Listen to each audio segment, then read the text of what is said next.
नमस्कार दोस्तों, मैं हूं आपका दोस्त अंकित और अपने इस चैनल पे आप सभी का एक बार फिर से स्वागत है। आज हम लोग बात करेंगे पेन पोर्ट्रेट के बारे में। मतलब ये आउटलाइन हमने ऑलरेडी ड्रॉ की हुई है। हम यहाँ पे बात करेंगे पेन से जब हम शेडिंग करते हैं, क्रॉस शेडिंग करते हुए तो कैसे आते हैं रिजल्ट, उस पर बात करेंगे। ये तो पेन पोर्ट्रेट्स हमने बहुत दिन से नहीं किए, तो आज मैंने सोचा कि पेन पोर्ट्रेट पे एक ट्यूटोरियल बनाया जाए और हम यहाँ ड्रॉ करने वाले हैं। जैसे कि आज के दिनों में, मतलब कुछ दिनों से ये बहुत ज़्यादा पॉपुलर हो चुके हैं लॉर्ड बॉबी। हमारे टाइम के, मतलब जब हम लोग अपने 20s में थे, तो ये एक बहुत बेहतर एक्टर के तौर पे उस समय पॉपुलर हो चुके थे। बट आप फिर से जिसको बोलते हैं ना कि रिजुविनेट होना, किसी को वापस से कम बैक होना, तो ये एक देखने में आ गया है, इनका कम बैक हुआ है एक तरीके से। तो यहाँ पे हम ड्रॉ कर रहे हैं इन्हीं को इंस्पायर होके। तो फ़िलहाल सबसे पहले आई पे काम करना शुरू कर रहे हैं। हम टेक्निक वही यूज़ कर रहे हैं, क्रॉस हैचिंग की टेक्निक यूज़ हो रही है यहाँ पे। जनरली जब पेन पोर्ट्रेट करता हूँ तो क्रॉस हैचिंग्स को यूज़ करता हूँ। जो पेन यहाँ यूज़ हो रही है वो है बिग बॉल पॉइंट पेन। बहुत लोग पूछते हैं, BIC नाम है इसका, BIC बॉल पॉइंट पेन। ये आपको अमेज़ॉन पे मिल जाती है। अगर ना मिले तो देखिएगा कहीं और, अगर मिल जाए लोकल मार्केट में तो। वैसे अमेज़ॉन पे मैंने अमेज़ॉन से ही परचेज़ की थी। तो इसमें क्या ख़ासियत है, इस पेन में थोड़ी सी ख़ासियत ये है कि ये ज़्यादा लीक नहीं करती है, सबसे मेन ख़ासियत। और इसके प्रेशर को वेरी करके आप इसकी डार्कनेस और उसको कम कर सकते हो। मतलब ये टंगस्टन टिप है इस पे, जो कि नॉर्मल टिप से थोड़ा सा डिफरेंट है। नॉर्मल बॉल पेन जो स्टील के टिप होते हैं उससे डिफरेंट है। अब आ जाते हैं कंटेंट पे, मतलब मेन इंपॉर्टेंट चीज़ है ड्राइंग। तो अब दूसरी आई पे भी वैसे ही काम हो रहा है। देखोगे पास से अगर थोड़ा गौर से आप, तो इसमें बेसिकली हम यही कर रहे हैं कि जब प्रेशर बढ़ा रहे हैं तो डार्क एरिया को ऑप्ट करने की कोशिश कर रहे हैं, और जब प्रेशर कम रख रहे हैं तो हल्की लाइंस, क्रॉस हैचिंग्स यूज़ हो रही है वहाँ पे। अच्छा, एक चीज़ और आपके साथ डिस्कशन करना चाहता हूँ। जो न्यू रिसेंट क्लास आई है ड्राइंग थ्रू शेप्स, बहुत ही अच्छे रिस्पॉन्सेज मिले हैं अभी तक मुझे। और प्लीज़ आप लोग उसको ज़रूर से एक बार स्किल शेयर पे जाके देखो, नीचे डिस्क्रिप्शन बॉक्स में उसका लिंक है। बहुत ही धांसू क्लास है, मतलब कोई भी ड्रॉ कर सकता है, एनीवन कैन ड्रॉ। ये चीज़ उसमें मैंने रियलाइज़ कराने की कोशिश की है आपको। कोई भी हो जो बोले मुझे ड्राइंग करना नहीं आता, वो आप ड्रॉ कर सकते हो। अपने पे बिलीव करो, कैसे करना है वो बताया है। तो अब फ़िलहाल कंटेंट पे वापस आ रहे हैं, और यहाँ पे हमारी ड्राइंग जो है वो दूसरी आई को भी कुछ हद तक हमने फिनिश किया है। अभी ये प्रॉपर फाइनल फिनिशिंग नहीं है, एक चीज़ को हमेशा ध्यान में रखिएगा। जो प्रॉपर फाइनल फिनिशिंग होगी उसमें थोड़े वेरी करेंगी चीज़ों को।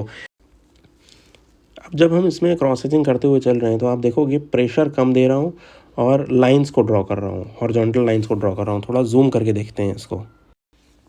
तो जब हम लाइंस को ड्रॉ कर रहे हैं, इस तरह से इंक्लाइन लाइंस हैं, छोटी छोटी लाइंस हैं, इनको हम जब ड्रॉ कर रहे हैं तो ड्रॉ करने के बाद हम ये देख पा रहे हैं कि इनकी इंटेंसिटी को हम चेंज कर सकते हैं बाद में।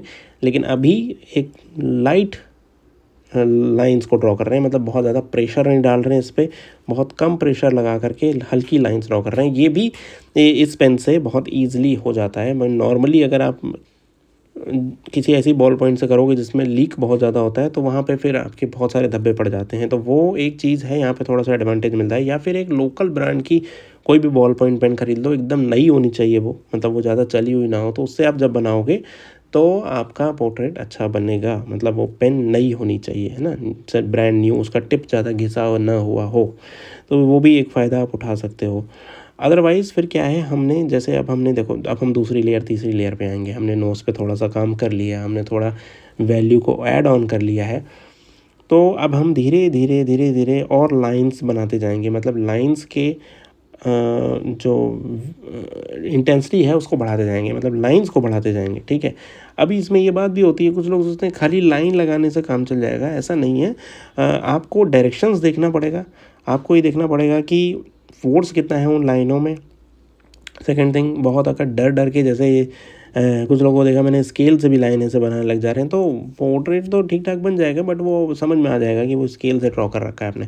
तो अपने हाथों से ड्रॉ करना है आपको, फ्री हैंड लाइंस ड्रॉ करनी है।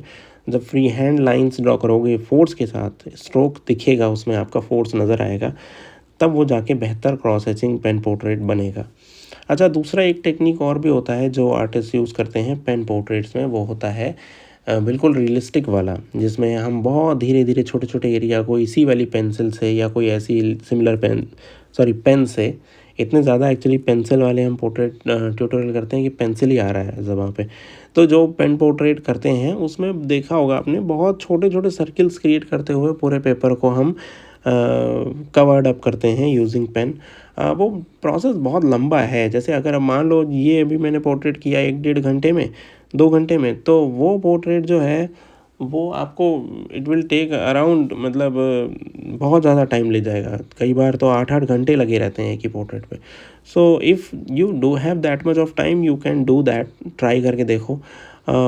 मेरे केस में इतना ज़्यादा है नहीं, इतना ज़्यादा टाइम नहीं है होता, तो हम तो क्विक ड्राइंग में ही बिलीव करते हैं। और दूसरा क्या है, एक आर्टिस्ट के जैसे ड्रॉ करो, ज़्यादा मज़ा आएगा, ये बात ज़रूर है ना। वैसे वो धीरे धीरे करके प्रोसेस को करना ठीक है, मतलब वो एक प्रोसेस है, वो आप सीख जाओगे तो आप वैसे ही पोर्ट्रेट बार बार बनाते रहोगे।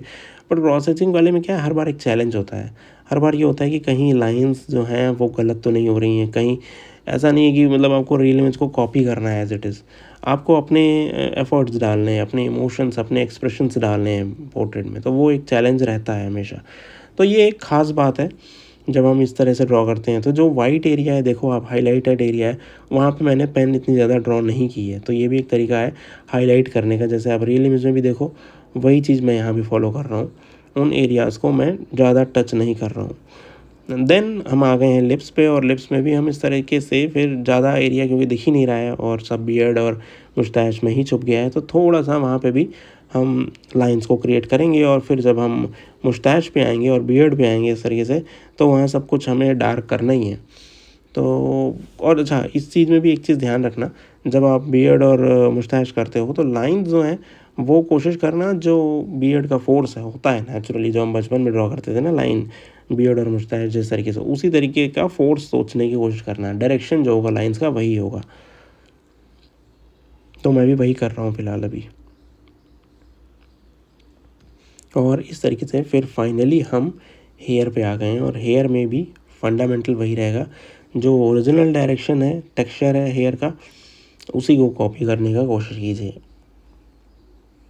जैसे कुछ क्वेश्चन आप पूछ सकते हो कि कर्ली हेयर हो अगर हो तो कैसे ड्रॉ करेंगे इसमें। तो फ्रेंड्स बहुत मुश्किल होता है ये। अगर कर्ली हेयर हो और पेन पोर्ट्रेट आपको करना हो, तो या तो आपको एक एक कर्ल पकड़ करके उसको ड्रॉ करना पड़ेगा, या फिर आप उस क्रॉस हैचिंग के माध्यम से भी उसको अचीव कर सकते हो।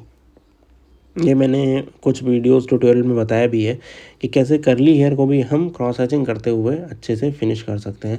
तो it's basically depending upon you कि आप कौन सी टेक्निक यूज़ कर रहे हो, कौन सा तरीका अख्तियार कर रहे हो, या फिर आप एक एक कर्ल को बैठे हो ड्रॉ करने के लिए, then it will again take 8 to 9 hours. तो वही है, जितना आप टाइम, जितना आपके पास हो, जितना आप टाइम दे सकते हो, उतने ही तरीक़ों को आप सीखने का कोशिश करो।